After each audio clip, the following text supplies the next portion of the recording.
Hello everyone, मैं सुजीत शुक्ला स्वागत करता हूं आप सबका आपके अपने channel UPSC insides by Sujeet में। अगर आपने चैनल को अभी तक सब्सक्राइब नहीं किया तो प्लीज़ चैनल को सब्सक्राइब कीजिए। अगर आपको डिटेल फुल लगते हैं तो प्लीज़ इन्हें शेयर कीजिएगा। आपका चैनल को सब्सक्राइब करना हमें मोटिवेट करता है कि हम इसी तरीके से आपके लिए क्वालिटी कंटेंट लाते रहे। हमारा एक क्वेश्चन बचा हुआ था टर्म बाय टर्म डिफ्रेंसिएशन का, वो देखते हैं। उसके बाद हमको कंटिन्यू करना हमारा नेक्स्ट टॉपिक जो है डिफ्रेंसिएशन अंडर इंटीग्रल साइन। तो चलिए बिना टाइम वेस्ट करे देखते हैं हमारा आज का पहला क्वेश्चन क्या दिया हुआ है।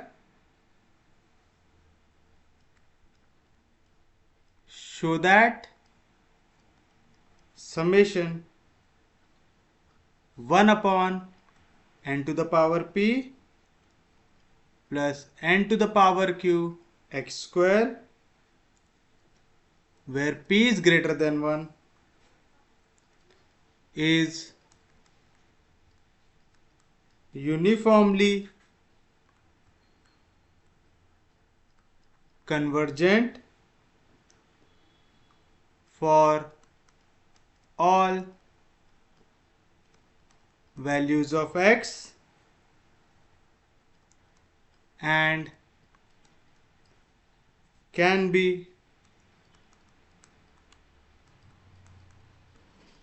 differentiated term by term if q is less than 3p minus 2। Question को देखिए क्या कह रहा है आपको पहले तो दिखाना है ये जो आपकी सीरीज है ये कैसे आनी चाहिए, यूनिफॉर्मली कन्वर्जेंट हर एक एक्स की वैल्यू के लिए। साथ साथ आपको बताना है कि ये जो आपकी सीरीज है ये आप डिफ्रेंशिएट कर सकते हैं टर्म बाय टर्म अगर ये कंडीशन एग्जिस्ट करे। जब भी ऐसी कंडीशन वाला क्वेश्चन आए ना आपको और बोल रहा है कि टर्म बाय टर्म डिफ्रेंशिएट तभी करेगा, तो आपको क्या दिखाना है। जैसे अगर मैं इसको ले लू एफ एन ऑफ एक्स, अगर इसका डेरिवेटिव मतलब f n dash of x ये भी आ जाए यूनिफॉर्मली कन्वर्जेंट, तो मैं कह सकता हूं कि आप इसको क्या कर सकते हैं, टर्म बाय टर्म डिफ्रेंशिएट कर सकते हैं। और ये f n dash of x जिस कंडीशन के वजह से यूनिफॉर्मली कन्वर्जेंट आएगा ना, वो ये कंडीशन दी हुई रहती है। तो आपको ये समझना है आपको क्या दिखाना है, यानी ये क्वेश्चन में दो बार यूनिफॉर्म कन्वर्जन दिखाना है। पहले तो एफ एन ऑफ एक्स के लिए यूनिफॉर्म कन्वर्जन दिखाना है, फिर f n dash of x के लिए यूनिफॉर्म कन्वर्जेंस दिखाना है। तो बताइए सॉल्यूशन की शुरुआत आप कैसे करेंगे। सबसे पहले तो मैं इसको ले लूंगा एफ एन एक्स ले लूंगे, तो आप लिखेंगे let f n of x equal to क्या आ जाएगा हमारे पास 1 upon n to the power p plus n to the power q x square, जहां पे पी की वैल्यू क्या है ग्रेटर देन 1, और आपको प्रूव करना है ये हर एक वैल्यू ऑफ एक्स के लिए यूनिफॉर्मली कन्वर्जेंट है। तो आप लिख देंगे for every x belonging to R लिख देंगे, यानी कोई भी रियल नंबर ले लो उसके लिए हम ये वाला फंक्शन लेने वाले हैं, लेंगे। यहां तक किसी को कोई दिक्कत नहीं। अब हमारे पास बहुत सारी टेस्ट है इसको सॉल्व करने के लिए, हम कौन सी लगाएंगे, वीएस ट्रेस एम टेस्ट। क्या करते थे उसमें, आप इसको मॉड के अंदर लेते थे, मॉड के अंदर लेने के बाद आप इसको y से रिप्लेस करते थे। आज हम क्वेश्चन को बिना y के कर लेंगे क्योंकि हमको इसके डेरिवेटिव को भी सॉल्व करना है। तो देखिए हम इसको ऐसा लिख सकते हैं क्या, therefore mod of f n of x equal to mod of 1 upon n का पावर p प्लस एन का पावर क्यू एक्स स्क्वायर आएगा यहाँ पे। तो हम ले लेंगे इसको इक्वेशन नंबर 1 ले लेंगे। यहाँ तक किसी को कोई दिक्कत नहीं, कोई डाउट नहीं। अब अगर आप लोगों को याद है हम लोग इसको लेते थे equal to mod of y, जहाँ पे दिखाते थे वाई की value 1 upon n p plus n q x square. Same logic रहता, हम फिर निकालते थे y की मैक्सिमम वैल्यू। आप देख रहे हैं y और एफ एन ऑफ एक्स हमेशा इक्वली आते हैं, इस टाइप के क्वेश्चन में आते हैं। तो हम लोग क्या करेंगे, हम लोग यहाँ पे बिना y लिए सॉल्व करेंगे। क्यों बिना y लिए सॉल्व कर रहे हैं, क्योंकि हमको f n dash of x को भी दिखाना है यूनिफॉर्मली कन्वर्जेंट। तो पूरे क्वेश्चन को हम एफ एन के टर्म्स में ही रखने की कोशिश कर रहे हैं ताकि आगे जाके हमको कंफ्यूजन ना हो। सिर्फ अगर यूनिफॉर्मली कन्वर्जेंट किसी एक को दिखाना रहता तो मैं इक्वल टू वाई लेता था, लेकिन y और एफ एन ऑफ एक्स दोनों की वैल्यू सेम रहती, तो जो y की मैक्सिमम वैल्यू आती वही एफ एन ऑफ एक्स की मैक्सिमम वैल्यू आती है। तब मैं करूंगा ऐसा करते, इसको देते इक्वेशन नंबर 1, इसको देते इक्वेशन नंबर 2। अब आप करेंगे differentiate equation 1 with respect to x we get, बताइए एफ एन ऑफ एक्स, इसका डेरिवेटिव निकालेंगे तो क्या आ जाएगा f n dash of x. F n dash of x मतलब आपने डेरिवेटिव निकाला एफ एन ऑफ एक्स का, निकाले। चलिए हमको इसको डिफ्रेंशिएट करना है विद रिस्पेक्ट टू एक्स, तो ये कौन से फॉर्म में है, वन अपॉन एक्स के फॉर्म में। वन अपॉन एक्स का डेरिवेटिव क्या था, माइनस वन अपॉन एक्स का स्क्वायर। एक्स की जगह क्या है यहाँ पे n to the power p plus n to the power q x square, इसका आ जाएगा स्क्वायर, समझा। यहाँ पे वन अपॉन ये पूरी वैल्यू दिख रहा था तो वन अपॉन एक्स का फॉर्म है, वन अपॉन एक्स का derivative minus one upon x का स्क्वायर। बट एक्स के जगह क्या वैल्यू आई, एन का पावर पी प्लस एन का पावर क्यू एक्स स्क्वायर, तो इसका डेरिवेटिव साथ में मल्टीप्लाई होगा। N to the power p का derivative zero plus n to the power q constant है डेरिवेटिव के बाहर, एक्स स्क्वायर का derivative 2x।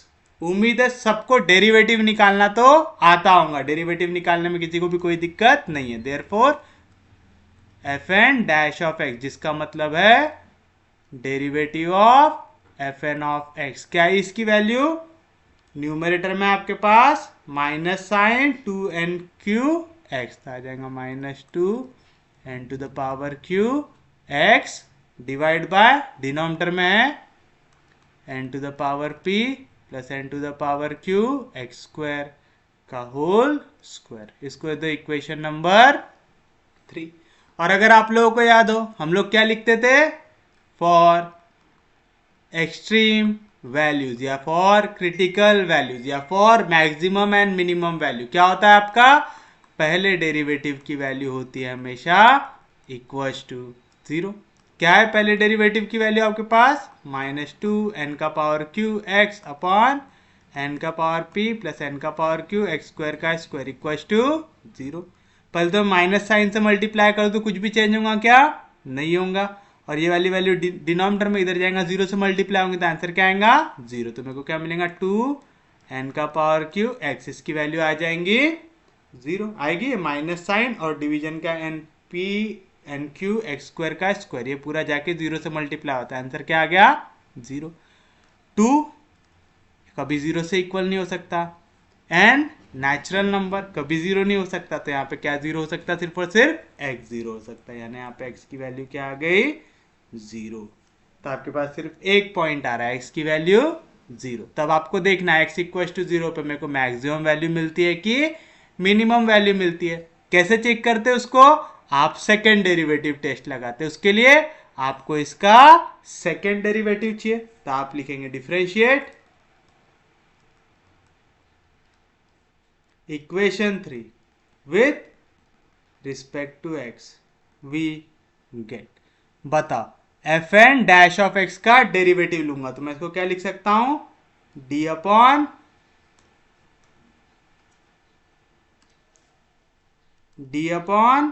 D x of f n dash of x equal to, एक बार डेरिवेटिव था फिर से एक बार लगाए तो क्या हो जाएगा, d square upon d x square of f n of x. क्या आ जाएगा, यहाँ पे एक्स आपको न्यूमरेटर में भी दिख रहा है और डिनोमिनेटर में भी दिख रहा है, तो न्यूमरेटर को ले लो u, डिनोमिनेटर को ले लो v, और ये माइनस साइन को बाहर ही रखो, अभी को ये माइनस साइन को मैंने ले लिया बाहर। मेरे को डेरिवेटिव चाहिए काय का, u अपॉन v का, याद है formula, v derivative of u minus u derivative of v upon v का स्क्वायर आएगा। तो बताइए क्या आएगा, v क्या है, n to the power p plus n to the power q x square का square, derivative of u 2 n का पावर q कांस्टेंट है डेरिवेटिव के बाहर, x का derivative with respect to x 1 हो जाएगा, लिखने की जरूरत है नहीं, माइनस u क्या है 2 n का power q x, minus sign में ऑलरेडी बाहर लिख चुका हूं तो माइनस का टेंशन लेने की जरूरत नहीं है। डेरिवेटिव ऑफ v, ये कौन से फॉर्म में है, एक्स स्क्वायर के फॉर्म में, एक्स स्क्वायर का डेरिवेटिव आता है 2 टाइम्स x, x की जगह क्या आएगा n to the power p plus n to the power q x का स्क्वायर आएगा, फिर x की जगह क्या है n to the power p n to the power q x square, तो इसका डेरिवेटिव साथ में मल्टीप्लाई आएगा, तो आएगा 2 n to the power q x, और डिवाइड बाय होता है v का स्क्वायर, तो n to the power p plus n to the power q x square, के स्क्वायर का स्क्वायर तो हो जाएगा पावर 4। होगा? किसी को कोई दिक्कत नहीं आता? कोई डाउट नहीं? वाली वैल्यू को हम ले लेते हैं नेक्स्ट पेज पे।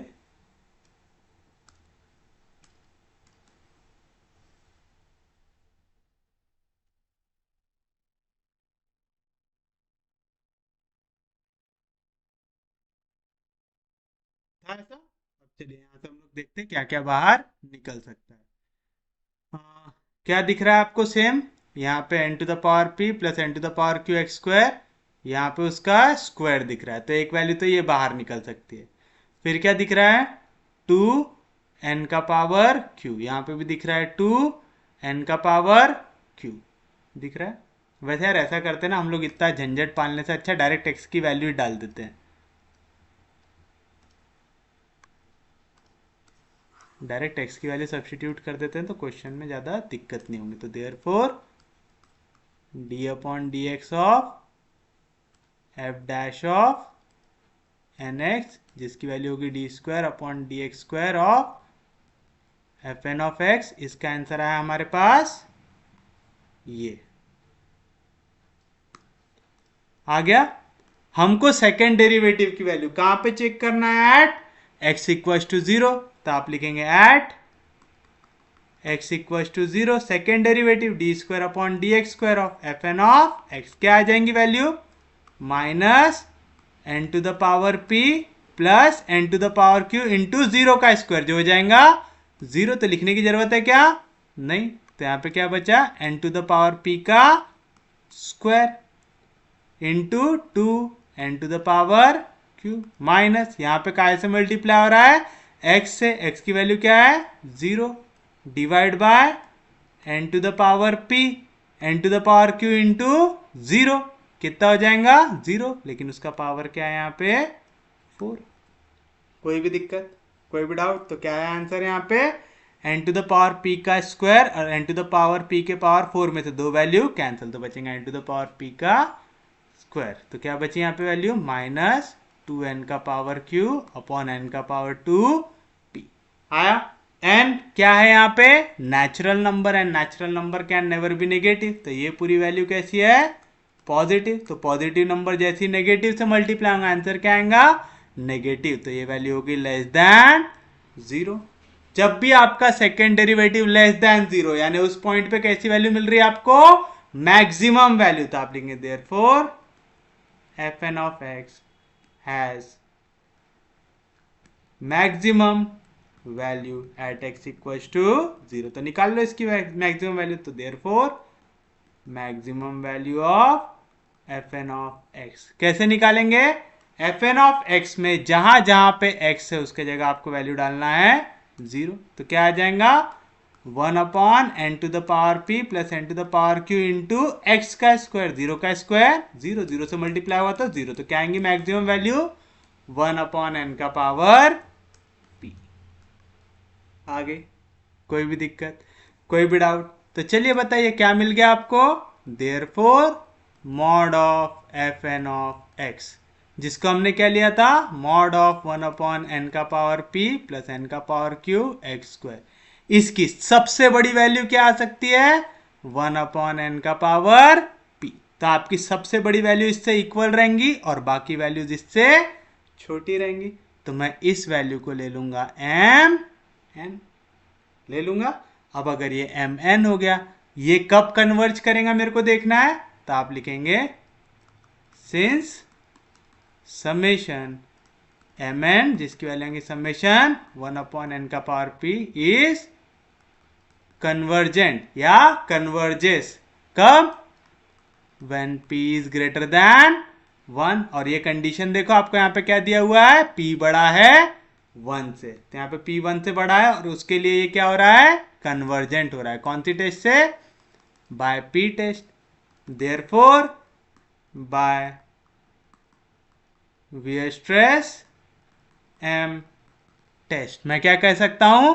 ये जो मेरा एफ एन ऑफ एक्स है ये क्या है? यूनिफॉर्मली कन्वर्जेंट है। तो मैं लिखूंगा summation f n of x, जिसकी वैल्यू है समेशन 1 अपॉन एन का पावर p प्लस एन का power q x square is uniformly convergent, जहां पे p equals to 1 and for every x belonging to R।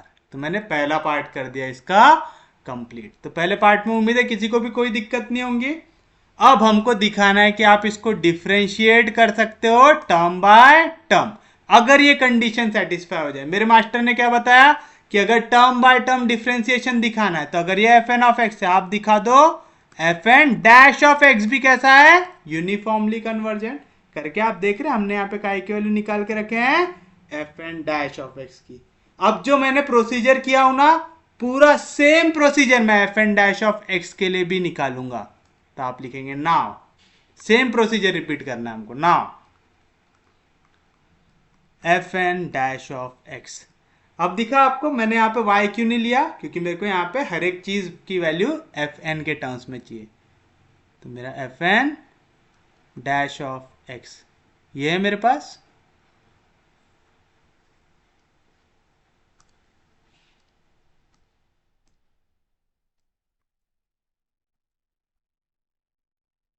है ऐसा आपके पास f n dash of x. एक बार आपके पास f n dash of x आ गया तो बताइए नेक्स्ट स्टेप क्या रहेंगे। ये है अब मेरे लिए मेरा क्वेश्चन। मैं पहले डेरिवेटिव निकालूंगा f n dash of x का, उसको लूंगा इक्वल टू 0। तो मेरे को एक एक्स की वैल्यू मिलेंगी जहां पे एक्सट्रीम पॉइंट मिलेगा। फिर मैं क्या करूंगा, सेकेंड डेरिवेटिव निकालूंगा किसका, f n dash of x का। देखूंगा वो लेस देन 0 किसके लिए आ रहा है। तो देखो हमने एक डेरिवेटिव ऑलरेडी फाइंड आउट कर चुके हैं। किए हैं क्या, हम लोगों ने एक derivative f n dash of x का निकाल चुके हैं। तो मैं इसको देता हूं इक्वेशन नंबर 3 तक दिए थे, इसको मैं देता हूं 4। है क्या, तो हमको यहां से वाली वैल्यू मिल जाएंगी। अब समझ रहे हैं हम लोग यहाँ पे y क्यों नहीं यूज कर रहे थे, ताकि हमारा क्वेश्चन हम एक ही बार में जो पहले पार्ट का क्वेश्चन है वहीं से वैल्यूज लेके सेकेंड पार्ट को सॉल्व कर सके।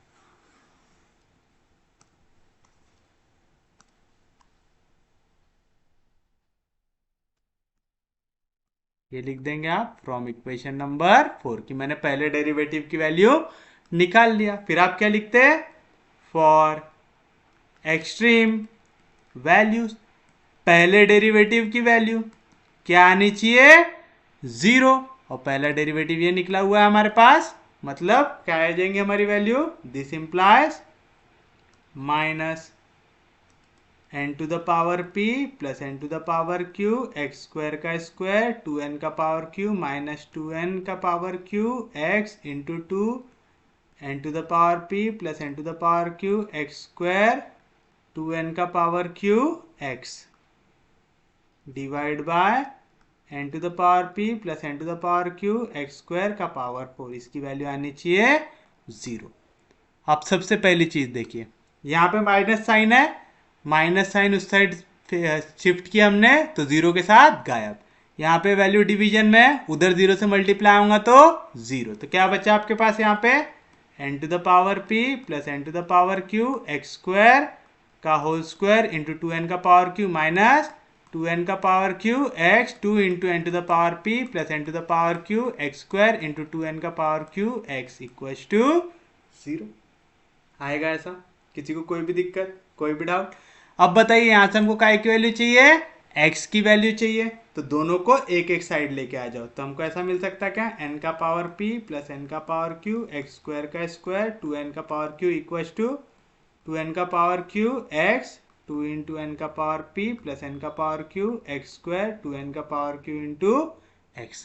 देखो क्या क्या कट रहा है, np nq x स्क्वायर और उसका स्क्वायर हो जाएगा कैंसिल, 2 कैंसिल, n का पावर q कैंसिल। तो क्या बचा मेरे पास यहाँ पे, मेरे पास यहाँ पे बचा n का पावर p प्लस n का पावर q x स्क्वायर। इसकी वैल्यू आ गई मेरे पास 2 2 जार 4 n का power q x into x x square आएंगे। एक्स स्क्वायर वाली टर्म्स को एक साथ लेके आ जाओ।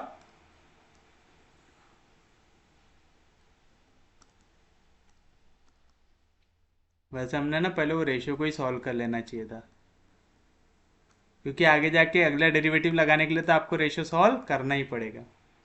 तो n का पावर p इक्वल्स टू क्या मिलेगा आपको 4n का power q x square minus n का पावर q एक्स स्क्वायर। तो क्या मिला n का पावर p इक्वल्स टू यहाँ पे भी एक्स स्क्वायर यहाँ पे भी एक्स स्क्वायर कॉमन निकाल लो तो अंदर क्या बचा 4n का पावर q माइनस n का पावर q। तो क्या बचा n का पावर p इक्वल्स टू 4 में से 1 गया था 3 n का पावर q एक्स स्क्वायर।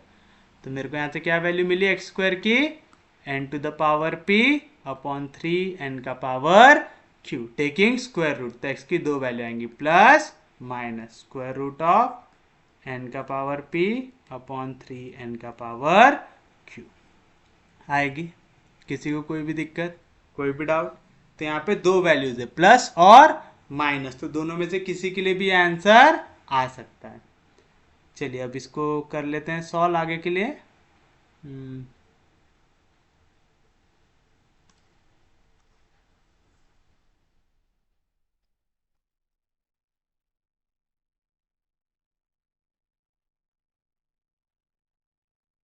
अब इसका हमको निकालना पड़ेगा सेकेंड डेरिवेटिव। तो उसके लिए हमको इसको रीअरेंज करना ही पड़ेगा, पहले ही कर लेते तो ज़्यादा बेटर रहता था। पर चलिए पेपर में भी आप ऐसा अटक सकते हैं। तो यहाँ से क्या क्या कॉमन निकल रहा है वो देख लो। तो यहाँ पे 2n का पावर q 2n का पावर q, यहाँ पे ये वैल्यू और उसका स्क्वायर इतना कॉमन निकाल सकते हैं। तो हम निकालेंगे 2n का पावर q n का पावर p प्लस n का पावर q एक्स स्क्वायर। इसको निकाल लिया हमने कॉमन। तो पहले ब्रैकेट से क्या बचा आपके पास n का पावर p प्लस n का पावर q एक्स स्क्वायर। एक वैल्यू बची क्योंकि स्क्वायर में से एक ही वैल्यू आपने बाहर निकाला था। यहाँ पे क्या बचा माइनस साइन बचा 2 2 जार 4 x into x x square into n का पावर q बचा। और डिवीजन में क्या है n का पावर p प्लस n का पावर q एक्स स्क्वायर का पावर 4। एक वैल्यू और पावर 4 में की एक वैल्यू कैंसल, तो बचेगा पावर 3। तो क्या है वैल्यू माइनस 2 n का पावर q और अंदर बचेगा n का पावर p। n के पावर q एक्स स्क्वायर में से 4n का पावर q एक्स स्क्वायर कटेगा तो आएगा -3 n का power q x square divide by n का पावर p प्लस n का पावर q एक्स स्क्वायर का पावर 3। ये आ गया आपका पहला derivative of f n dash of x. हमको चाहिए सेकेंड डेरिवेटिव की वैल्यू, तो आप लिखेंगे देयरफॉर फिर से डिफरेंशिएट कर दो d square by d x square of f n dash of x. क्या करना है ये वाली वैल्यू को फिर से डिफरेंशिएट करना है विथ रिस्पेक्ट टू एक्स। चलिए कर दीजिए। पहले तो माइनस साइन को निकाल लो बाहर, जैसा था वैसा, उसके साथ कोई छेड़छाड़ नहीं करना है। ये 2n q ये भी कांस्टेंट है, इसको भी निकाल लो बाहर क्योंकि आप डिफरेंशिएट कर रहे हो विथ रिस्पेक्ट टू x। जितना छोटा रखोगे डेरिवेटिव में उतना अच्छा रहेगा। तो ये वैल्यू होगी मेरे लिए u, ये वैल्यू होगी मेरे लिए v, और मैं लगाऊंगा यहाँ पे derivative of u by v। क्या रहता v derivative of u minus u derivative of v upon v का स्क्वायर। तो बताइए क्या आएगा v मतलब n to the power p plus n to the power q x square का cube हो गया v derivative of u n to the power p का डेरिवेटिव 0, माइनस साइन जैसा था वैसा। फिर उसके बाद n to the power q और 3 कांस्टेंट है डेरिवेटिव के बाहर, एक्स स्क्वायर का डेरिवेटिव 2x तो 3 2 जार 6x। तो ये हो गया v derivative of u minus u। क्या है u की वैल्यू आपके पास n to the power p minus 3 n to the power q x का स्क्वायर। डेरिवेटिव ऑफ v कौन से फॉर्म में एक्स क्यूब, क्या होता है 3x स्क्वायर, तो आएगा 3 n to the power p plus n to the power q x square का स्क्वायर आएगा। एक्स क्यूब का डेरिवेटिव 3x स्क्वायर, x की जगह क्या है np plus nq x square. तो n to the power p का derivative 0, n to the power q constant है डेरिवेटिव के बाहर और एक्स स्क्वायर का डेरिवेटिव 2x आएगा डिवाइड बाय v का स्क्वायर। तो n to the power p plus n to the power q x square के क्यूब का स्क्वायर, तो आ जाएगा पावर 6। याद है ना।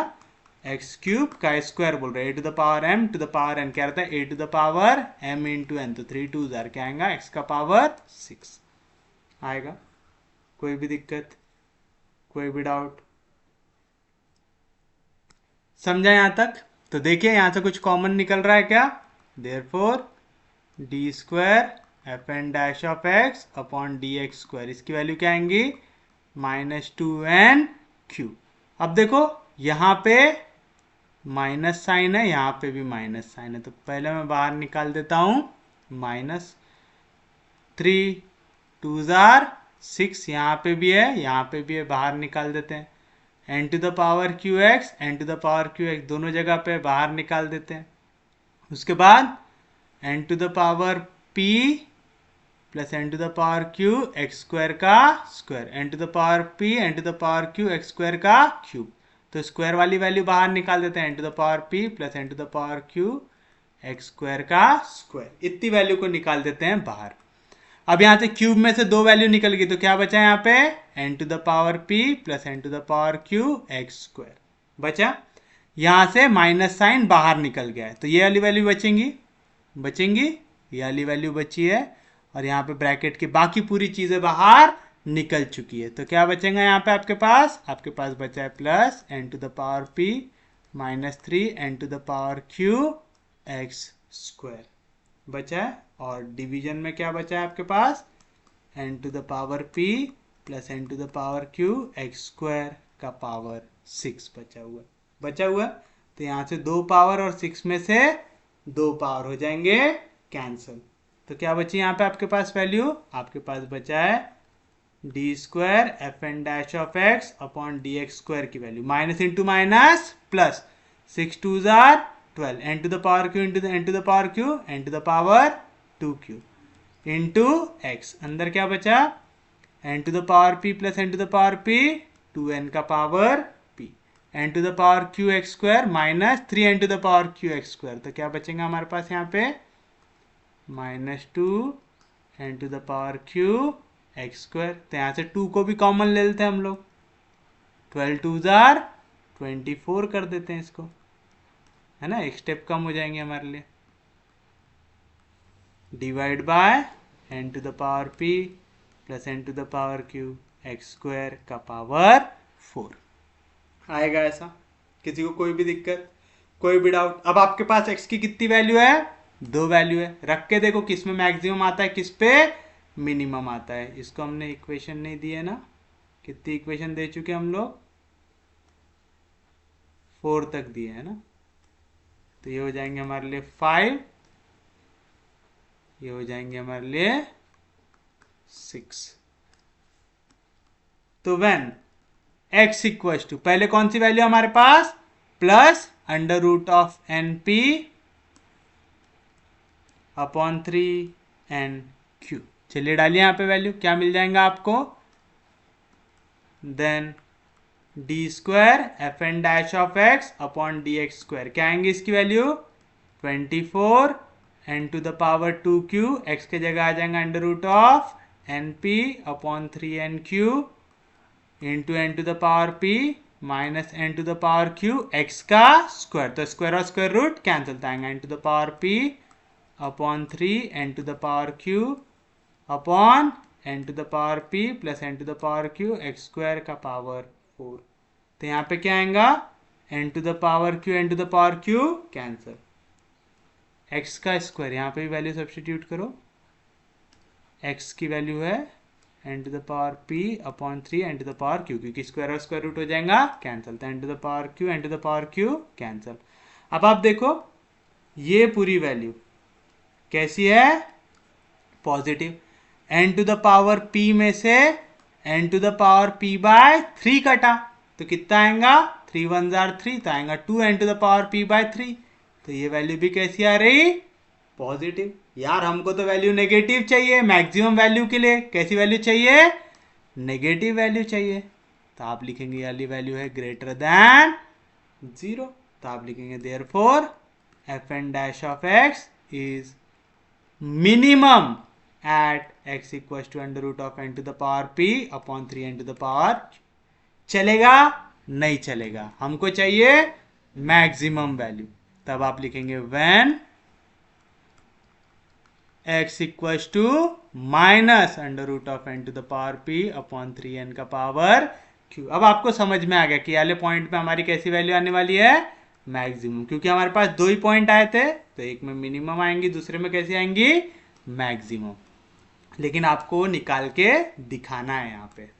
तो चलिए बताइए क्या मिलेगा आपका, then d square f n dash of x upon d x square, क्या आ जाएंगी value, 24 n to the power 2 q into x. X की वैल्यू क्या है, minus under root of n to the power p upon 3n का power q आएगा। यहाँ पे आ जाएगा n to the power p minus n to the power q, x का स्क्वायर माइनस का स्क्वायर प्लस स्क्वायर और स्क्वायर रूट कैंसिल, तो आएगा n to the power p upon 3 n to the power q divide by n to the power p plus n to the power q, x का square square square root cancel, minus का square plus, तो आ जाएगा n to the power p upon 3 n to the power q का power 4। कुछ कट रहा है, n to the power q n to the power q cancel आएगा। अब आप देखिए 24 कांस्टेंट नंबर है, n can never be negative, denominator भी पॉजिटिव है? यहाँ पे सिर्फ ये माइनस साइन कुछ प्रॉब्लम कर सकता था, n to the power p minus n to the power p by 3, ये वाला वैल्यू भी कैसा आ जाएगा, 2n to the power p by 3, यानी ये पूरा वैल्यू कैसा है, पॉजिटिव। याद रखना आपको एग्जैक्ट वैल्यू नहीं बताना है, फिर पॉजिटिव इंटू नेगेटिव, क्या आ गया आंसर, नेगेटिव, क्योंकि आंसर नेगेटिव आ रहा है मतलब लेस देन 0 है। और जब भी सेकेंड डेरिवेटिव की वैल्यू लेस देन 0 आ जाए, therefore by second derivative test आप क्या बोल सकते हैं, therefore f n dash of x is maximum at x equals to minus n to the power p upon 3 n to the power q बोल सकते। अगर ये मैक्सिमम है उस पॉइंट पे, मतलब आप इसकी मैक्सिमम वैल्यू निकाल सकते, तो आप लेंगे therefore the maximum value of f n dash of x is, क्या आ जाएगा, f n dash of x equals to, जहां जहां x है उसकी वैल्यू आप कर दो substitute. F n dash of x निकला था आपके पास, ये है आपका f n dash of x. इसमें बस क्या करना है, x की वैल्यू सब्स्टिट्यूट कर देना, क्या आएगा, f n dash of x क्या था, minus 2 n to the power q x, x की वैल्यू क्या है यहाँ पे, minus under root of n to the power p upon 3 n to the power q divide by, नीचे क्या आएंगी value, n to the power p plus n to the power q, minus का square plus square और square root cancel, तो आ जाएगा n to the power q n to the power q divide by 3 n to the power p divide by 3 times n to the power q, square और square root cut गया, और इसका क्या है यहाँ पे स्क्वायर। तो बताइए क्या मिला, माइनस माइनस प्लस, तो हो जाएगा 2 टाइम्स, यहाँ पे एक रूट की वैल्यू कैंसल, तो आ जाएगा n to the power q root के अंदर, अंदर पहले है n to the power p भी रूट के अंदर, डिवीजन में रूट 3 भी आ गया, और यहाँ पे क्या आएगा n to the power q cancel, तो आएगा n to the power p plus n to the power p by 3, तो 3 1 जार 3, 3 plus 1 4 n to the power p by 3 का स्क्वायर आएगा। समझा क्या किया आप लोगों ने यहाँ पे, जिनको नहीं समझा वो ये देखो, हमारे पास क्या वैल्यू थी, minus 2 n to the power q, मैं n to the power q को क्या लिख सकता, root n q, root into root हो जाएगा कैंसल आएगा। यहाँ पे फिर वैल्यू थी माइनस, मैं इसको लिख सकता अंडर रूट ऑफ n का power p upon root 3 into root n का पावर q, लिख सकता है ऐसा, और फिर डिवीजन की वैल्यू, तो यहाँ पे रूट n क्यू कैंसिल, तो एक रूट बचा, माइनस इंटू माइनस प्लस, तो आ गया plus under root of n का power q under root of n का पावर p, और नीचे का तो कैलकुलेशन आसान था। सेम चीज यहाँ पे भी आप कर सकते, बताइए क्या मिलेगा आपको, 2 जैसा था वैसा, उसके बाद स्क्वायर रूट ऑफ n का पावर q होता है n का power q by 2, square root of n का पावर पी होता है, मतलब एन का power p by two divide by 4 का स्क्वायर 16, √3 जैसा था वैसा, 3 का स्क्वायर होगा 9, कहाँ पे डिनोमिनेटर के डिनोमिनेटर में, कहाँ पे चला जाएगा न्यूमरेटर में जाएगा। और आप चाहो तो 3 का स्क्वायर 9 लिखो, चाहे उसको 3 इंटू 3 लिख दो, कहाँ पे डिनोमिनेटर के डिनोमिनेटर में, कहाँ पे चला जाएगा न्यूमरेटर में। और नीचे n के पावर p का स्क्वायर यानी n का पावर 2p आएगा। अब देखिए क्या क्या कट रहा है यहाँ पे, 2 8 जार 16, एक √3 और एक 3 का √3 हो जाएगा कैंसर। तो बताइए क्या है आपके पास वैल्यू, आपके पास ऊपर बचा 3√3 डिवाइड बाय नीचे आएंगी वैल्यू 8। अब देखो मैं क्या कर रहा हूं यहाँ पे, क्या है वैल्यू यहाँ पे, n का पावर q बाय 2, n का power p by 2 upon n का पावर 2 है। ये वाली वैल्यू इसको मैं नीचे लेके आऊंगा तो इनका पावर क्या हो जाएगा नेगेटिव, तो मैं इनको ऐसा लिख सकता n का power 2p minus p by 2 minus q by 2 लिख सकता ना, समझा ना क्या किया, 1 अपॉन n का पावर 2p, ऊपर है n का पावर q बाय 2, नीचे आएगा तो n का पावर माइनस q बाय 2, ऊपर है n का पावर p बाय 2, नीचे आएगा तो n का power minus p by 2, a to the power m into to the power n into a to the power m, क्या रहेगा a to the power m plus n, तो ये सब power होंगे ऐड, लेकिन क्योंकि माइनस साइन है तो यहाँ पे कौन सा साइन आएगा, माइनस साइन आएगा। उम्मीद है कैलकुलेशन समझ रहे होंगे, याले क्वेश्चन में कैलकुलेशन बहुत ज्यादा है, ठीक है। तो यहाँ पे जितना बड़ा कैलकुलेशन और जितना कॉम्प्लेक्स होता है ना उतना ज़्यादा गलती होने की चांसेस बढ़ जाती है, तो प्लीज़ इसके तरफ थोड़ा सा ध्यान दीजिएगा। तो बताइए क्या आएंगी वैल्यू, 3√3 अपॉन 8 इंटू एन का पावर 2p में से p बाय 2 गया तो कितना है सॉरी 2 2 जार 4p, 4p में से p गया था आएगा 3p बाय 2, तो एन का पावर आएगा 3p bye 2 minus q by 2, तो मैं इसको ऐसा लिख दूं 3p माइनस q बाय 2 लिख सकते हैं ऐसा। तो ये होगी मेरे पास maximum value f n dash of x की, क्योंकि ये maximum value f n dash of x की मैं ऐसा लिख सकता क्या, therefore mod of f n dash of x, इसकी वैल्यू या तो लेस रहेंगी या इक्वल रहेंगी, किससे, अपनी मैक्सिमम वैल्यू से जो है 3√3 अपॉन 8 एन का power 3p minus q by 2 आएगा। और अगर आपको याद हो √3 की वैल्यू क्या होती, 1.7 कुछ तो भी होती, 1.78 वगैरह कुछ तो भी ऐसी आती है। इसको जैसे ही आप 3 से मल्टीप्लाई करेंगे, 3 8 जार 24, 3 7 जार 21, 21 प्लस 2 23, 3 1 जार 3, तो 5 पॉइंट कुछ तो भी आएगा। मतलब 8 को जब आप डिवाइड करोगे 3√3 से, यानी अगर मैं ये 3√3 को डिनोमिनेटर में लेके आऊं तो इनकी वैल्यू क्या आएंगी, 1 पॉइंट कुछ तो भी आएगी 1 पॉइंट या 2 पॉइंट कुछ तो भी, 1 पॉइंट कुछ तो ही वैल्यू आएंगी क्योंकि 5.34 से डिवाइड होंगे, है ना। तो अगर मैं इसको ऐसा लिख दूं कि ये छोटा है 1 अपॉन एन के power 3p minus q by 2 से, तो मैं कुछ गलत कह रहा हूँ क्या, नहीं, यहाँ पे 8, इसको मैं ऐसा लिख सकता ना 3√3 अपॉन 8 एन का power 3p minus q by 2, मैं इसको ऐसा लिख सकता क्या, 1 अपॉन 8 अपॉन 3√3 एन का power 3p minus q by 2 लिख सकता। इसकी वैल्यू क्या आ रही, 1 पॉइंट समथिंग, तो मैं जो पॉइंट के बाद जो वैल्यू उसको कम कर देता हूं, यानी मैं डिनोमिनेटर को क्या कर रहा हूं, छोटा कर रहा हूं। जैसे ही मैं डिनोमिनेटर को छोटा करूंगा रिजल्टेंट फ्रैक्शन कैसा आएगा, बड़ा आएगा। कोई भी दिक्कत, कोई भी डाउट।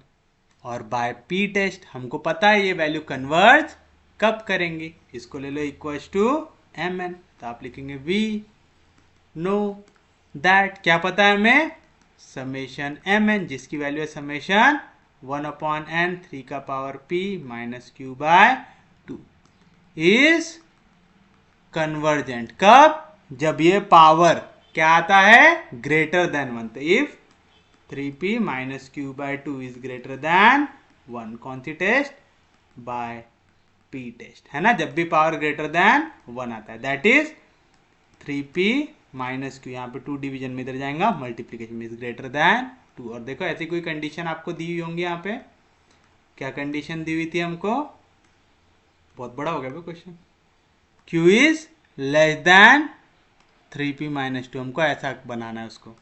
चलिए बना लेते हैं।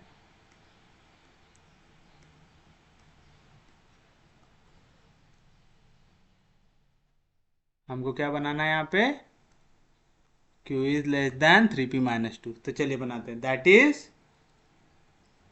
इफ क्या आएगा, यहाँ पे माइनस क्यू, उधर जाएगा तो प्लस क्यू, लेस देन का साइन जैसा था वैसा, 3p जैसा है वैसा यहाँ पे प्लस 2, इधर आया तो माइनस 2, तो आ गया 3p माइनस 2।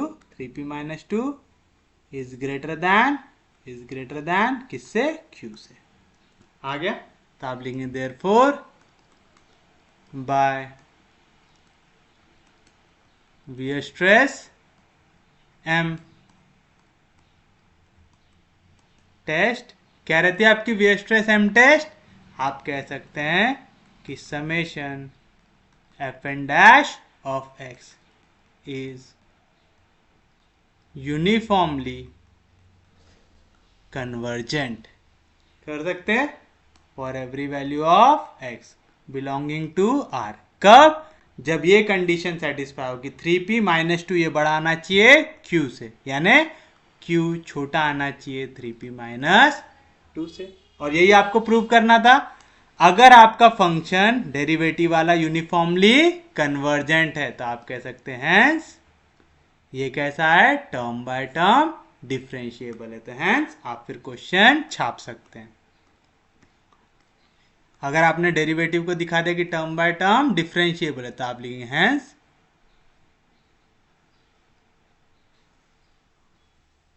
ये पूरी कंडीशन हमने सॉल्व करके दिखा दी है।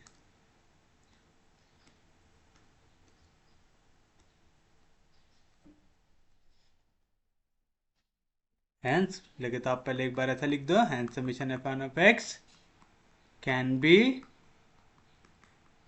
डिफरेंशिएटेड टर्म बाय टर्म, और फिर ये पूरा फाइनल आंसर लिख दीजिए यहाँ पे कि हैंस समेशन 1 अपॉन एन का पावर p प्लस एन का पावर q एक्स स्क्वायर, जहां पे p बड़ा है 1 से, is uniformly convergent for all values of x and can be differentiated term by term if ये कंडीशन सेटिस्फाई होती है। हमने पूरी चीजें यहाँ पे सिस्टमैटिकली सॉल्व करके दिखा दी है। तो अगर आपका दिन खराब हो तो ऐसे क्वेश्चन आपको पेपर में पूछे जा सकते हैं, तो इसको भी अच्छे से प्रिपेयर कर लीजिएगा। उम्मीद है यहाँ तक का टॉपिक आपको समझ में आया होगा। अब हम बढ़ते हैं हमारे नेक्स्ट टॉपिक के ऊपर, जो हमें आज से शुरू करना है, जो है आपका डिफरेंशिएशन अंडर इंटीग्रल साइन। तो चलिए डालिए हेडिंग।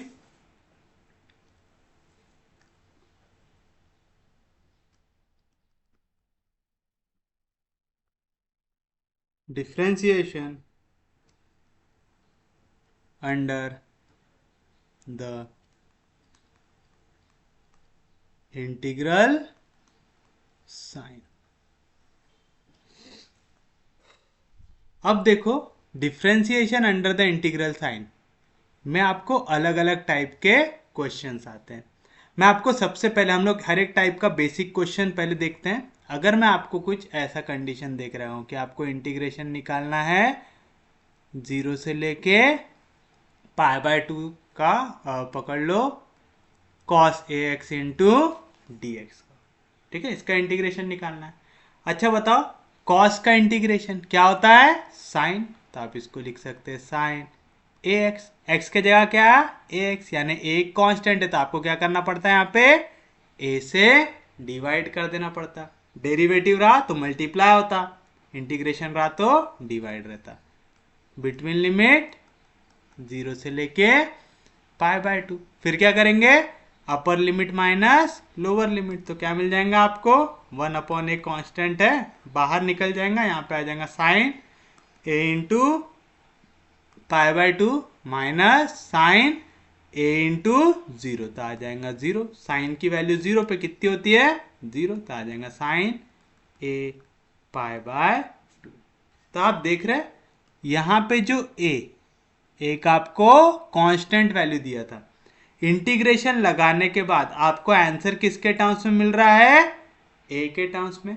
यानी ये जो क्वेश्चन है इसका आंसर किसके टर्म में आएगा, कोई तो भी फंक्शन ऑफ ए के टर्म्स में। तो आपको ये सबसे इंपॉर्टेंट पार्ट है जो याद रखना है differentiation under the integral sign का, कि अगर आपका इंटीग्रेशन लग रहा है विथ रिस्पेक्ट टू एक्स, तो आप x को ट्रीट करते हैं एज अ वेरिएबल, बाकी कुछ भी यहाँ पे a b y थीटा ये सब जो रहे इनको आप कैसे ट्रीट करते हैं, एज अ कांस्टेंट ट्रीट करते हैं। तो आपको ये कंसेप्ट याद रखना है कि आपको सबसे पहली चीज देखना है कि डेरिवेटिव वाली जो टर्म है डी एक्स डी थीटा ये सब किसके रिस्पेक्ट में दिया है, यानी इंटीग्रेशन किसके रिस्पेक्ट में हो रहा है, ये आपको देखना है।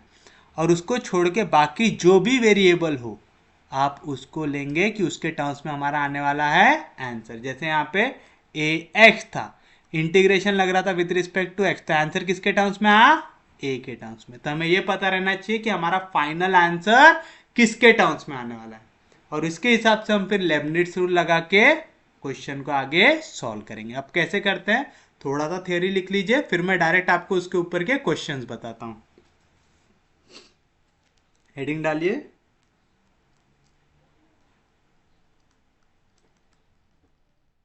लेबनिट्ज rule for differentiation under the integral sign. If f of x alpha and del f upon del alpha are continuous function of x and alpha for a is less than equals to x, which is less than equals to b, c is less than equals to alpha, which is less than equals to d, a b being independent of alpha, then d upon d alpha of integral a से लेके b f of x alpha into dx is equals to integral a से लेके b del f upon del alpha of dx। अब देखिए यहाँ पे है ना, कई बार हम लोग जब भी, जैसे आपको मैंने पिछला क्वेश्चन दिखाया, यहाँ पे लिमिट आपको कैसी दी हुई है, कांस्टेंट दी हुई है।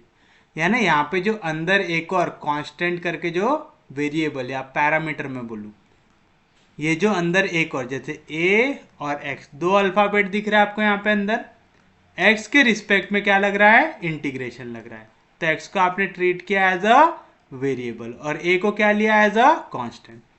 इस कांस्टेंट के टर्म में यहाँ पे लिमिट है क्या, नहीं, यानी इससे इंडिपेंडेंट है लिमिट। तो हम पहले ऐसे क्वेश्चन देखने वाले जहां पे ये इंटीग्रेशन में a की कोई टर्म नहीं आ रही है, देखने वाले।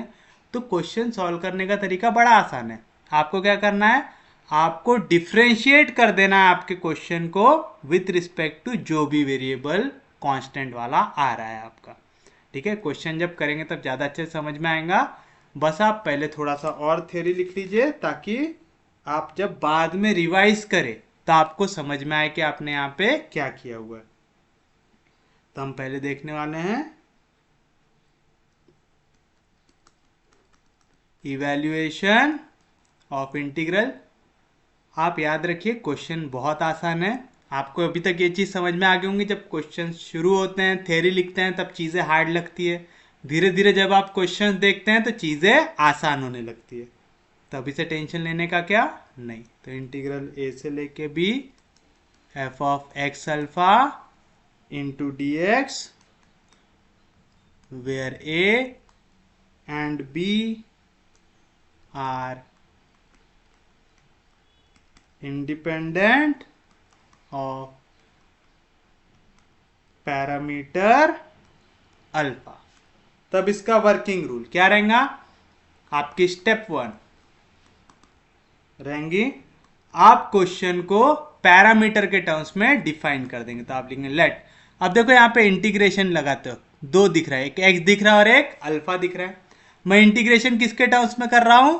एक्स के टर्म्स में, मतलब मेरा आंसर किसके टर्म्स में आएगा? अल्फा के टर्म में। तो मैं लिखूंगा let f of alpha equal to integral a से लेके b f of x alpha into d x. कर दिए फर्स्ट स्टेप। अब आइए सेकेंड स्टेप पे। Step 2,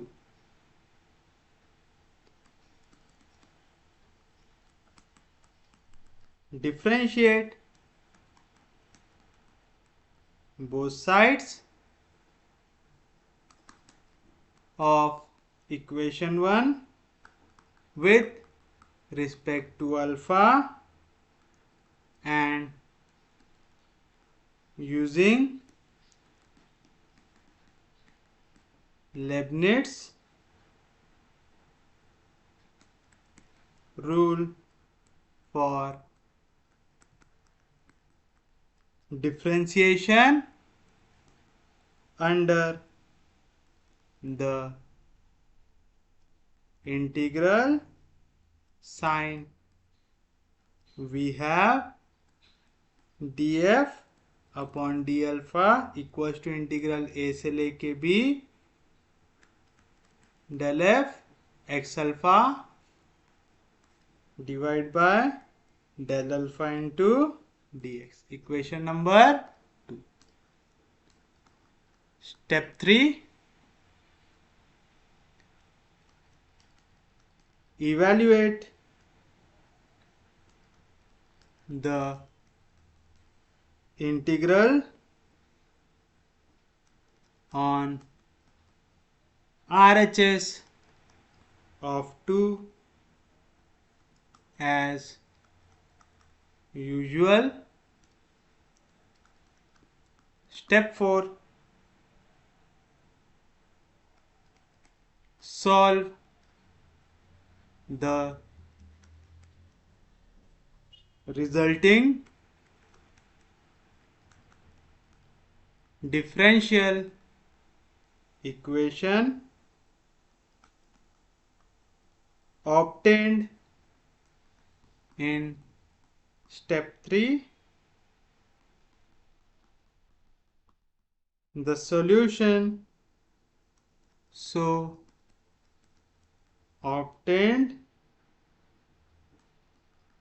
will involve a constant of integration c. Step 5, using 1, compute the value of c by giving a suitable value to the parameter. Substitute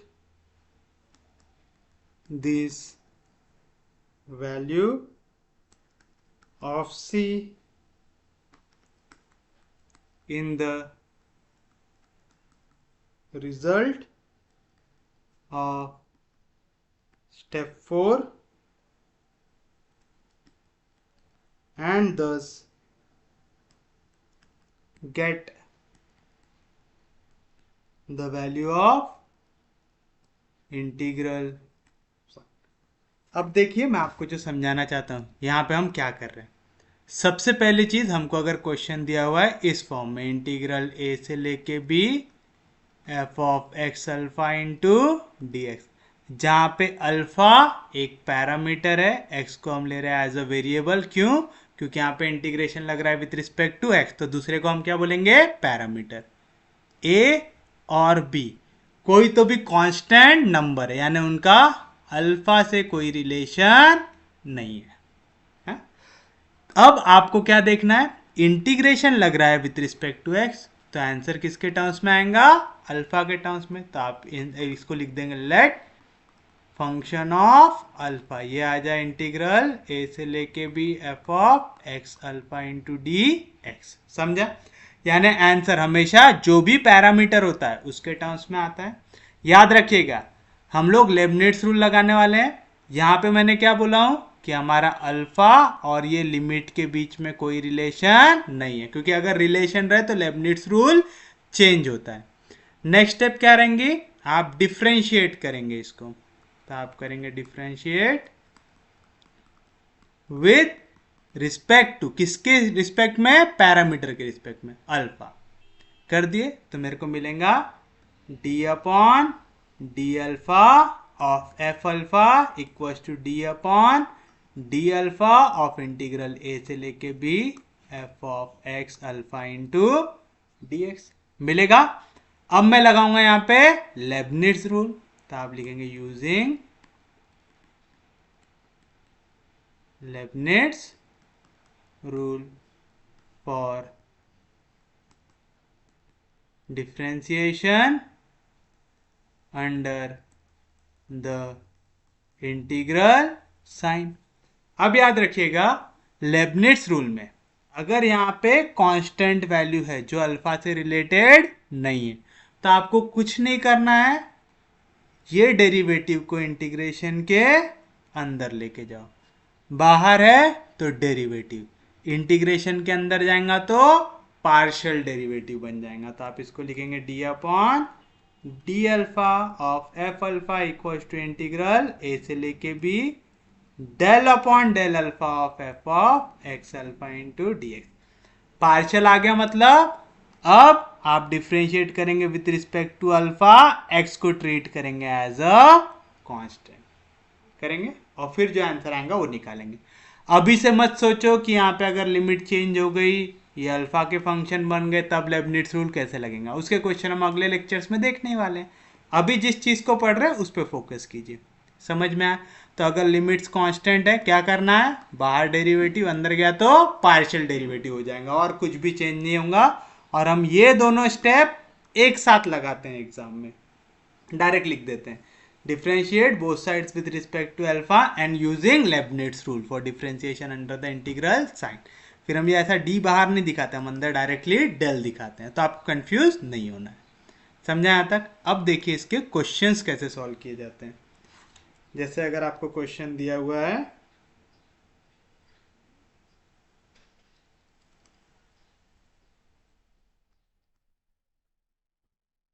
assuming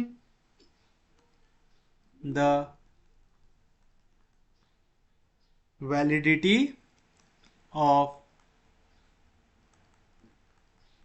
differentiation under the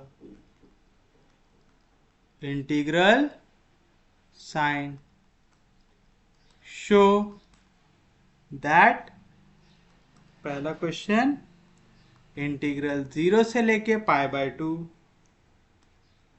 log of 1 plus y sine square x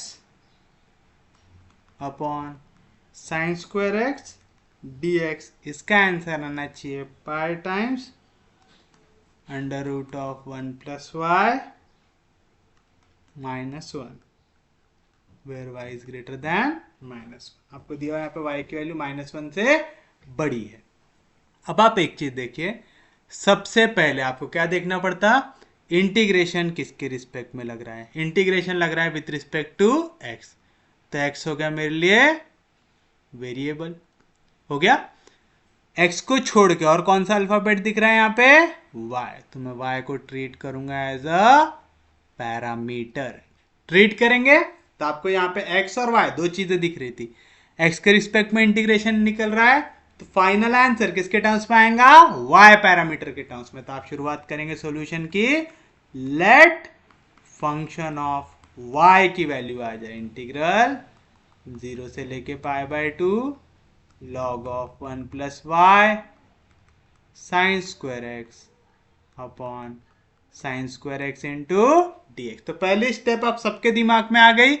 क्या करना है आपको, इसको देख question number 1 क्या करना है, देखना है इंटीग्रेशन किसके रिस्पेक्ट में हो रहा है। यहाँ पे इंटीग्रेशन हो रहा है with respect to x. Question में आपको फंक्शन में दिख रहा है, एक तो एक्स दिख रहा है, दूसरा वाई दिख रहा है। इंटीग्रेशन लग रहा है विद रिस्पेक्ट टू एक्स, तो वाई को क्या ट्रीट करेंगे, एज अ पैरामीटर, यानी फाइनल आंसर किसके टर्म्स में आएगा, वाई के टर्म्स में आएगा। किसी को कोई दिक्कत नहीं, ये राइट हैंड साइड चीख चीख के बता रहा है कि फाइनल आंसर किसके टर्म्स में आना है, वाई के टर्म्स में। लेकिन हर बार ऐसा आपकी किस्मत इतनी अच्छी रहेंगी कि शो दैट का क्वेश्चन है आपको नहीं, कभी हो सकता है कि वैल्यू निकालने के लिए भी आए, तो आपको पता रहना चाहिए एग्जैक्टली क्या कर रहे हैं। बताइए अब आप क्या करेंगे, आप करेंगे डिफ्रेंशिएट। और एक चीज ऑब्जर्व करो, 0 से π/2 दोनों कांस्टेंट वैल्यू है, दोनों का y से कोई लेना देना नहीं है ना। तो आप लोग लेबनिट्स रूल पहला जो हम अभी पढ़ रहे हैं वही लगाना। तो आप लेंगे differentiate both sides of equation 1 with respect to y and apply Leibniz rule for differentiation under integral sign.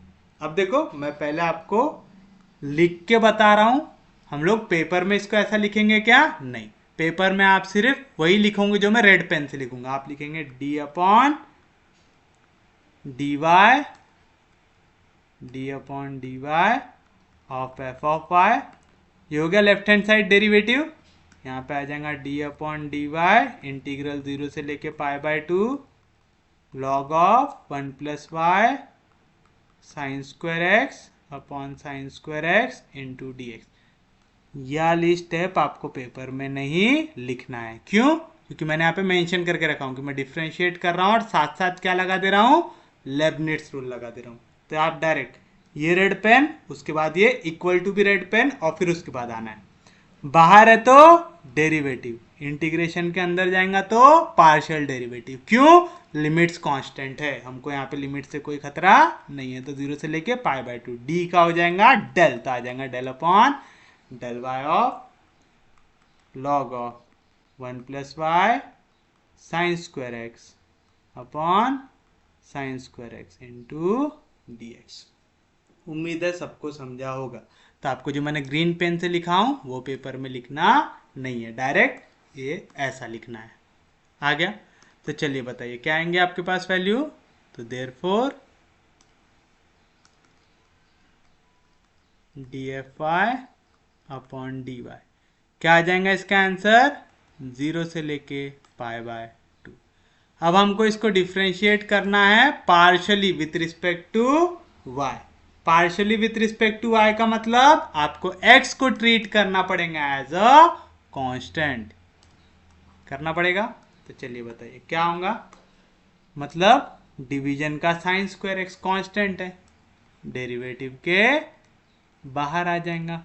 बताओ ये इस फॉर्म में log y का डेरिवेटिव क्या आता, 1 अपॉन y की जगह क्या है 1 plus y sine square x, तो इसका डेरिवेटिव साथ में मल्टीप्लाई होगा, 1 का डेरिवेटिव 0, y कांस्टेंट है, sorry x sine square x constant है डेरिवेटिव के बाहर, और y का derivative with respect to y, answer आ जाएगा 1।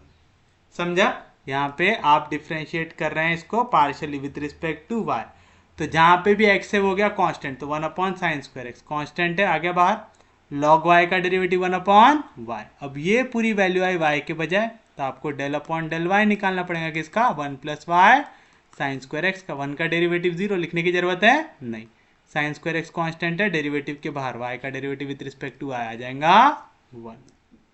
आ गया, किसी को कोई भी दिक्कत, कोई भी डाउट। अब देखिए कुछ कट रहा है क्या, साइन स्क्वायर एक्स कैंसिल, तो क्या बची यहाँ पे आपके पास वैल्यू, यहाँ पे आपके पास वैल्यू बची इंटीग्रल 0 से लेके pi by 2 1/1 plus y sine square x into d x.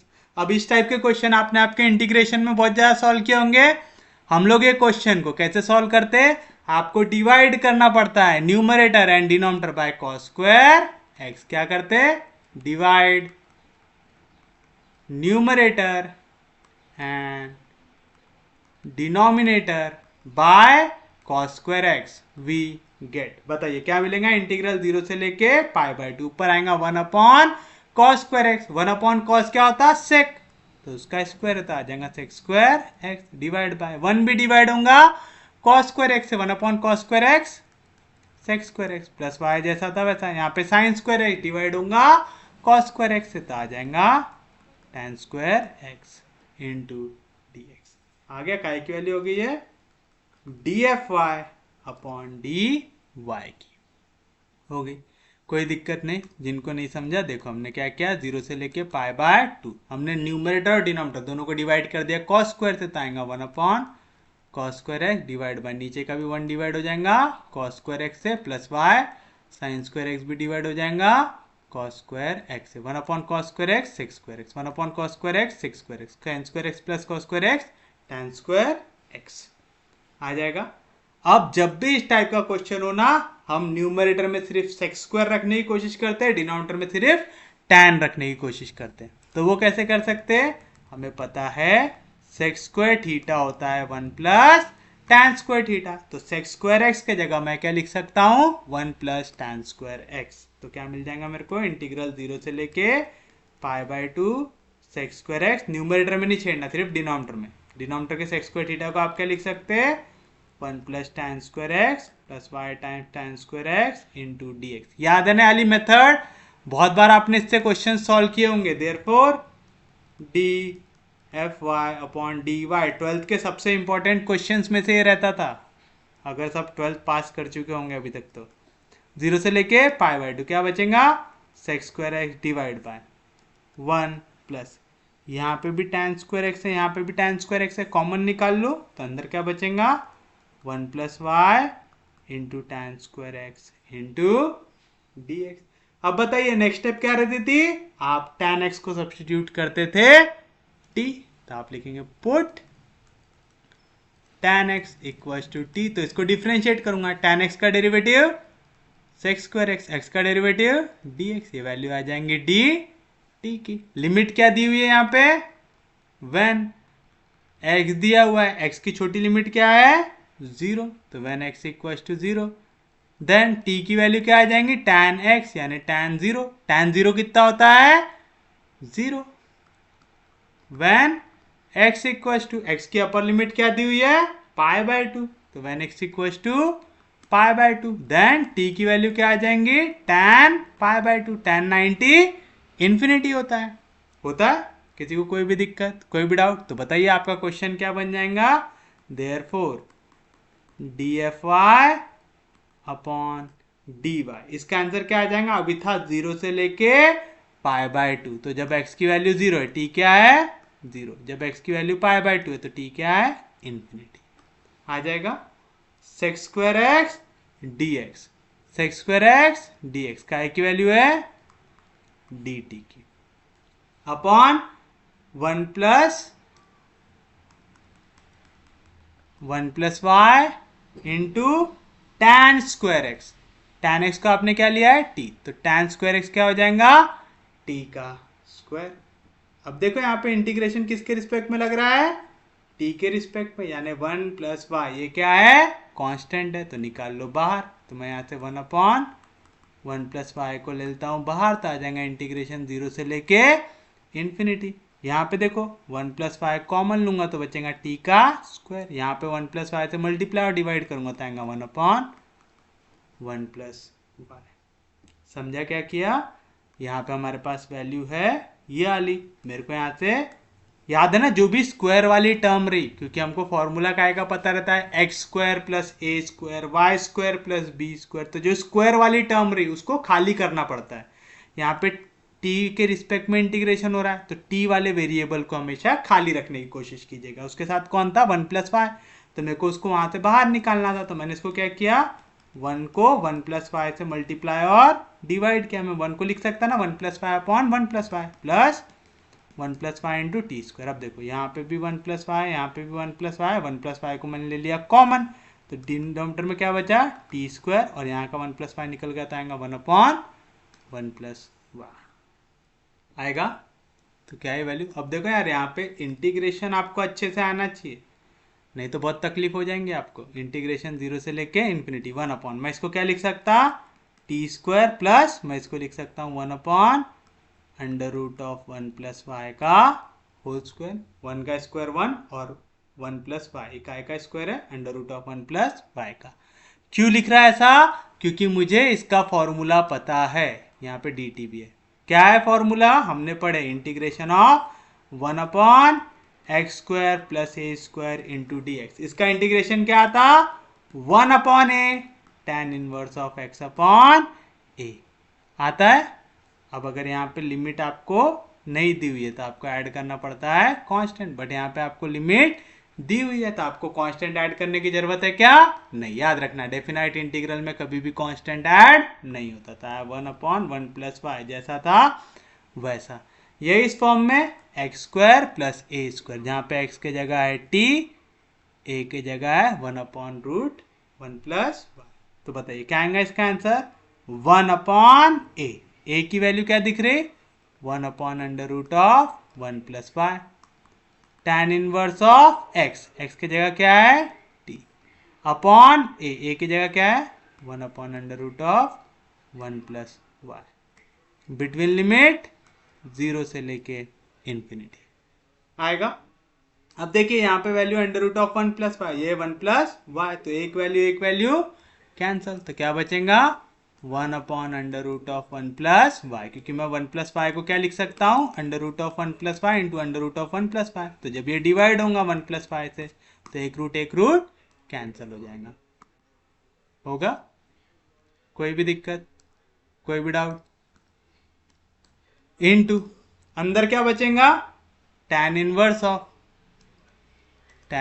Of, अगर मैं t के जगह इन्फिनिटी डालूं तो इन्फिनिटी को किसी भी नंबर से डिवाइड करो, आंसर क्या आएगा infinity, upper limit minus lower limit. अगर मैं t के जगह 0 डाल दूं, 0 को कोई भी नंबर से डिवाइड करो, आंसर क्या आएगा 0 आएगा। किसी को कोई भी दिक्कत, कोई भी डाउट। क्वेश्चंस इजी है अगर आपको इंटीग्रेशन आता है, अगर इंटीग्रेशन नहीं आता तो बहुत तकलीफ हो सकती है आपको। तो प्लीज कैलकुलस देखिए, कैलकुलस देखने के बाद इसको देखेंगे तो ज्यादा अच्छे से समझ में आएगा। तो क्या आएगा 1 upon under root of 1 plus y, tan inverse of infinity, tan की वैल्यू इन्फिनिटी कहां पे होती 90 डिग्री यानी पाई बाय 2 पे, tan इनवर्स ऑफ 0, tan की वैल्यू 0 कहां पे होती 0 पे। तो क्या है इसका आंसर देयरफॉर, ये काय की वैल्यू निकाल रहे हैं आप लोग d upon d y of f of y, क्या है इसकी value pi by 2 times 1 upon under root of 1 plus y, आगे वैल्यू। बट आपका क्वेश्चन क्या था, आपका क्वेश्चन ये था और आपने इसको काय से इक्वल लिया एफ ऑफ वाई से, तो मेरे को आंसर चाहिए एफ ऑफ वाई का। मैंने काय का वैल्यू निकाला derivative of f of y का, तो चलो इसमें वाई की वैल्यू निकालते हैं। तो यहाँ पे मैं इसको ऐसे लिख सकता क्या derivative of f of y, यहाँ पे डी वाई डिविजन में इधर जाएगा तो मल्टीप्लीकेशन जाएगा pi by 2 times 1 upon under root of 1 plus y into d y, लिख सकते हैं ऐसा। किसी को कोई भी दिक्कत, कोई भी डाउट, मैं कर दूंगा इसको इंटीग्रेट, तो यहाँ पे आ जाएगा इंटीग्रेशन डेरिवेटिव कैंसल, तो आ जाएगा f of y equals to pi by 2 constant है इंटीग्रेशन के बाद, integration of 1 upon under root of 1 plus y, मैं इसको ऐसे लिख सकता क्या 1 प्लस वाई का power minus 1 by 2 into d y, और क्योंकि मैं इसको इंटीग्रेट कर रहा हूं तो मेरे को ऐड करना पड़ेगा एक constant, where c is constant of integration. यहां पे क्यों कांस्टेंट ऐड किए, ये इंटीग्रेशन में कोई भी अपर लिमिट और लोअर लिमिट मेंशन्ड है क्या, नहीं, यानी डेफिनाइट इंटीग्रल है क्या, नहीं। तो जब भी डेफिनाइट इंटीग्रल ना हो तो आपको ऐड करना पड़ता है एक कांस्टेंट। अब देखो अगर मैं 1 प्लस वाई को ले लू म्यू, तो 1 का डेरिवेटिव 0, y का dy, ये आ जाएगा du। तो आपका जो क्वेश्चन था अभी तक 1 प्लस वाई का पावर माइनस 1/2 dy, ये क्या हो जाएगा इंटीग्रल 1 प्लस वाई रिप्लेस हो गया u से जिसका पावर है -1/2 और dy रिप्लेस हो गया du से। कौन से फॉर्म में? x to the power n के फॉर्म में। क्या आएगा? x to the power n plus 1, -2 plus 1 कितना होगा? 1/2 अपॉन 1/2 आएगा। तो u की वैल्यू क्या है यहाँ पे? 1 प्लस वाई। तो इसका आंसर क्या आ जाएगा? f of y equal to π/2। इसका आंसर आ जाएगा 1 प्लस वाई का power 1/2 divide by 1/2 plus constant c. यहाँ पे डिवीजन का 2 डिवीजन का 2 कैंसिल। तो आप दिख रहा पेपर में इसको डायरेक्टली इंटीग्रेट कर सकते हैं। हो गया f ऑफ x का power n into F dash of x। तो इसका पावर क्या था? f ऑफ x का power n plus 1 upon n plus 1। अगर ये वैल्यू का डेरिवेटिव साथ में 1 प्लस वाई का डेरिवेटिव क्या आएगा? 1 का डेरिवेटिव 0, y का dy, यानी इसका डेरिवेटिव यहाँ पे प्रेजेंट है। तो आप डायरेक्टली इंटीग्रेशन लगा सकते हैं। आप चाहो तो u भी यूज कर सकते हो, इससे क्वेश्चन थोड़ा बड़ा हो जाता है। तो इसको रफ में यूज कर लेना और डायरेक्ट आंसर लिख देना। तो बताइए क्या है आपकी वैल्यू? f ऑफ y आ गया आपके पास पाई टाइम्स 1 प्लस वाई का पावर 1/2 प्लस सी आ गया। इसको दे दीजिए आप इक्वेशन नंबर 2। शायद हमने इक्वेशन 1 ही दी है ना अभी तक। अब यार बताओ यहाँ पे क्या आ गया? कांस्टेंट आ गया। और अगर आप लोगों को याद हो डेफिनाइट इंटीग्रल के क्वेश्चन में यहाँ पे 0 से लेके π/2 दिया हुआ है। तो डेफिनाइट इंटीग्रल का क्वेश्चन है, कभी भी कांस्टेंट आ सकता क्या? नहीं आ सकता। तब हम क्या करेंगे? हम इक्वेशन 1 को यूज करके वैल्यू फाइंड आउट करेंगे। किसकी? सी की। अब वो कैसे करेंगे?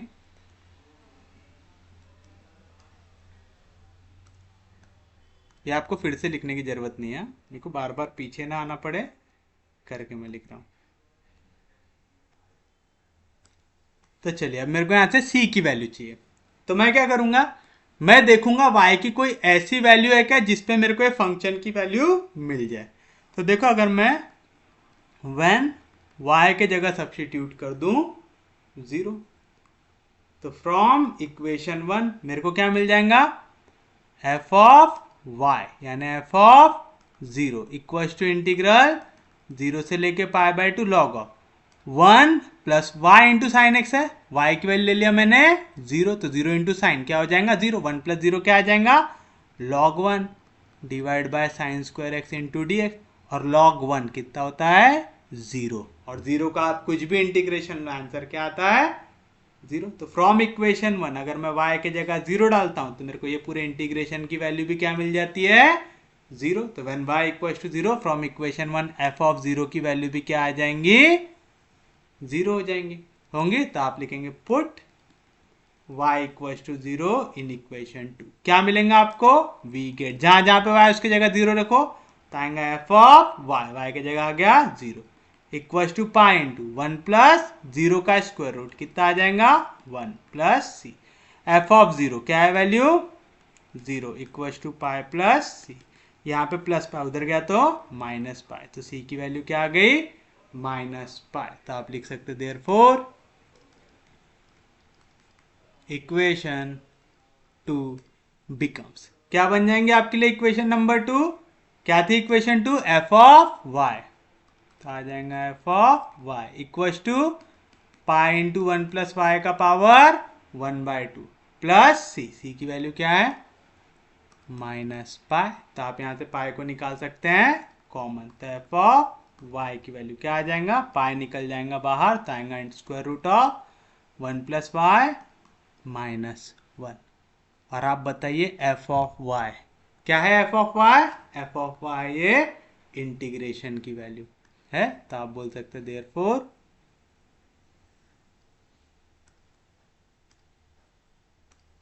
देयरफॉर एफ ऑफ वाई का मतलब ये इंटीग्रेशन की वैल्यू। तो इंटीग्रेशन 0 से लेके π/2 log of 1 plus y sine square x upon sine square x d x. इसका आंसर आ जाएगा पाई को निकाल लो common, square root of 1 plus y minus 1 आएगा pi into square root of 1 plus y minus 1। और क्वेश्चन में दिया है वाई इज ग्रेटर देन -1, तो आप भी लिख दीजिए where y is greater than -1, और यही प्रूव करना था। ईजी है। तो अगर आपको इंटीग्रेशन आता है तो क्वेश्चन बहुत ज़्यादा आसान है, अगर आपको इंटीग्रेशन नहीं आता फिर दिक्कत की बात है। वैसे आपको सिर्फ यहाँ पे एक ये स्टेप समझना ज़रूरी है कि डिफ्रेंशिएट करने के बाद आपने लेबनिट्ज रूल कैसे लगाया। अब ऐसा करते हैं, आज का क्वेश्चन हम यहीं पे ख़त्म कर देते हैं, कल हम इससे रिलेटेड और क्वेश्चंस को देखेंगे तो आपके कंसेप्ट क्लियर हो जाएंगे। बस अभी के लिए ये एक क्वेश्चन को थोड़ा सा कंसेप्चुअली समझो, कल आपका इससे रिलेटेड हर एक टॉपिक क्लियर हो जाएगा। तो ऐसा करते हैं, आज का लेक्चर रखते हैं यहीं तक। अगर आपको लेक्चर समझ में आ रहे, यूजफुल लग रहे तो प्लीज़ चैनल को सब्सक्राइब कीजिए, वीडियो को शेयर करते जाइए। सबसे इंपॉर्टेंट चीज़, पढ़ते रहिए, रिवाइज करते रहिए। हम लोग मिलेंगे कल, तब तक के लिए take care, have a nice day.